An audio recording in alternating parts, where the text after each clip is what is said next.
Just when you thought the world couldn't get any crazier, the American Academy of Pediatrics recently updated their evaluation and treatment for children with obesity. Now, this is really important to discuss and talk about because obviously the problem, the epidemic of childhood overweight and obesity has hit a critical inflection point where doctors are seeing the aftermath and the clinical consequences linked with obesity, such as cancer, asthma, depression, we know diabetes and cardiometabolic disease are consequences of excess body fat. So doctors are now seeing this at historic, unprecedented levels in clinical practice and are searching for solutions and tools.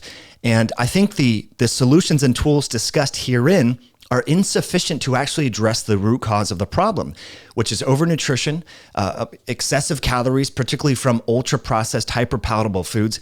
We shared with you in the fall of 2021 the JAMA article that found that most children, about 67% of the calories that children eat are coming from ultra-processed, hyper-palatable junk foods. How are we going to fix the obesity epidemic in children if we're recommending pharmacotherapy, stimulants like phentermine, GLP-1 agonists like semaglutide, metformin, and other compounds, and even going so far as to recommend bariatric surgery if we are not addressing the root cause, which again is sedentary activity, screen time, sleep challenges, stress management issues, food insecurity problems, and of course the ubiquitous presence of hyperpalatable junk food in schools, in our institutions, on sporting events. You know, children are being fed Capri Sun and Starbucks and Skittles, muffins. I mean, it's insane what kids eat. And it's very unfortunate that this food has become so normalized that it is now causing diseases that have never been present in children in the history of humanity. But again, the governing body that is making clinical recommendations for practitioners working with children is concluding that, well, children around between the ages of 8 and 11, doctors might want to consider drugs like metformin. Now, that happens to be the most benign of all the drugs that could be effective for improving metabolic health. However, it's insane to me to consider giving an 8-year-old a drug and ignoring vitamin D, screen time, exercise, walking. I mean, we should first exhaust all of those lifestyle interventions and behavioral changes before even considering these drugs, even though they could be helpful potentially. They even go so far as to recommend bariatric surgery or consider bariatric surgery as an option for children above the age, I think it's 12. Although to the best of my knowledge, this has not been clinically studied extensively in children with pediatric obesity, that is bariatric surgery. I think there's a small number of studies within here, and we know that bariatric surgery, to the best of my knowledge, is not reversible. There's lap bands, there's Roux-en-Y, there's all sorts of different subtypes within the bariatric surgery or gastric bypass procedure. But again, the fact that that's even being considered for children really speaks volumes to the prescient problem that we have here in America and throughout the world, and that is childhood obesity. Unfortunately, as they talk about the prevalence and trends in these children, between the ages of 8 and 19, the prevalence of childhood obesity is 1 in 5 children. And that corroborates with my anecdotal observations, dropping my 10-year-old off at school. I see obese kids all the time. Growing up, there was, some heavyset kids periodically, that you saw on the playground and in your class and so forth. But now this is so ubiquitous. And it's astonishing when I ask my daughter, hey, Nez, how many kids in your classroom bring their own homemade lunches? She's like, oh, myself and one other girl that she sits with. That's it. So we're talking about, 2 in 30 or 2 in 28 children are eating real food. The other children are consuming the ultra-processed, completely refined junk that the school is offering. So I question, where is the coalition of activists that went after Joe Rogan in the fall of 2021 for spreading myths or disinformation about COVID-19? Where are they now about, and where's the uproar about all of the processed foods that are being fed to children that are at the root cause of driving this obesity epidemic in children? Now, I do just want to mention another sort of interesting phenomenon here. And throughout this paper, there was a lot of talk about using inclusive language. The authors suggest that we talk about children with obesity or adolescents with overweight and not use suggestive words like obese children or overweight adolescents.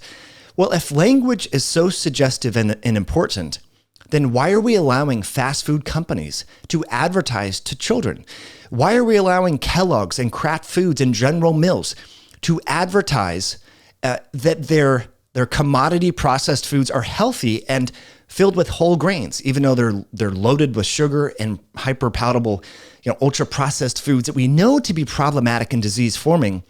Where's the outrage against these major food companies that, by the way, provide 30% of the budget for the American Academy of Nutrition and Dietetics, which helps to influence food policy and make recommendations for, and also certifies hundreds of thousands of dietitians that ultimately work with people like this that have obesity or have children that have obesity. So I think we really need, if anyone is sounding the alarm bell, it's actually the American Academy of Pediatrics, by acknowledging that the childhood obesity epidemic can no longer be ignored.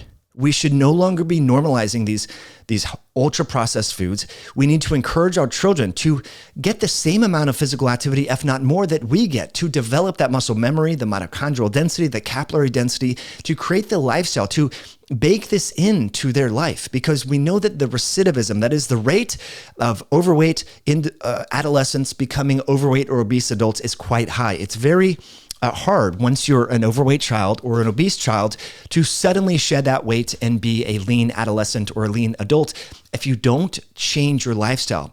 So throwing tools at the wall, like spaghetti at the wall, if you will, with metformin and semaglutide and phentermine and these drugs, is that really going to address the root cause if we don't first address the diet, the exercise, the screen time, the sedentary behavior that these children are unfortunately becoming part of this collective of an unhealthy lifestyle? And so I really don't think that we're going to fix the problem. And in fact, I think we will create more unintended harms than not prevent the long-term consequences of obesity, because we know that there's all sorts of micronutrient deficiencies and gastrointestinal problems associated with bariatric surgery in adults. So we know that a developing child and adolescent needs these micronutrients, needs the zinc, the magnesium, the iron, all of the things and the unique challenges that are created when you surgically manipulate the intestines by way of bariatric surgery. So I think this is just quite astounding.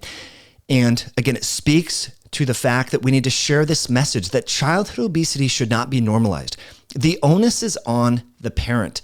This is a parenting problem, okay? If your kid will only eat junk food, that's because you started feeding them junk food early, and you and only you as a parent have control over this. You need to get both parents involved. If you're co-parenting in different households, you need to make sure that both parents are involved. And I think sharing this document with them to let other parents and friends and family know that this is actually quite an emergency. If you think about the problems with fertility, with early onset dementia and diabetes linked with childhood obesity. I mean, these children are not going to live as long as earlier generations. And this is kind of the first time in human history in the last 10 or 12 years, scientists have been talking about how the generation of children being born now in the last 20 years will be the first generation in human history to not live as long as their parents, which is sad. And the quality of life that these children are going to enjoy is not going to be there, my friends. So we really need to get back to the basics. And that's what we do on this channel. And that's why I'm so grateful that you're here. Thanks for hitting the like button. Thanks for sharing this video with a friend that may resonate with this message. I'll put links below also to health promoting t-shirts like Eat Like Your Life Depends on It. We also have Lift Like Your Life Depends on It. My daughter, we've gotten her lifting weights starting at 8 years old, doing resistance bands, pull-ups, push-ups. I would implore you to do that with your child as well. Get them involved in nutrition. Get them involved in cooking. Bring them to the grocery store with you and help educate them. When they say, hey, my daughter says, hey, Dad, should we get this yogurt or this yogurt? Or, hey, Dad, can we get this juice? And I say, I don't know, can we? How much sugar is in there? How much fat's in there? What are the ingredients? So she's starting to think a little bit more about this. And I think that is a really great way, because then she can be more empowered and she starts to realize, wow, this yogurt has 27 grams of sugar. Dad, we're not getting this. Put this back. That's a great way to educate children early on, to encourage them to start thinking for themselves and realizing that the things that they put in their mouth actually impact the health of their body and how they feel. Children want to be vibrant. They want to be energized and feel good. They don't want to be overweight. They don't want to have diabetes and hypertension and all the morbidity associated with these chronic diseases, my friends. So the power is with us. The power is at the grocery store, at our kitchen table, and the movements that we do as a family, walking, get your kids walking after a meal. These are all very helpful things that can help them sleep better, get off screens. It's better quality time. So let's make Americans and people healthy again by sharing this message and reminding folks that lifestyle is medicine.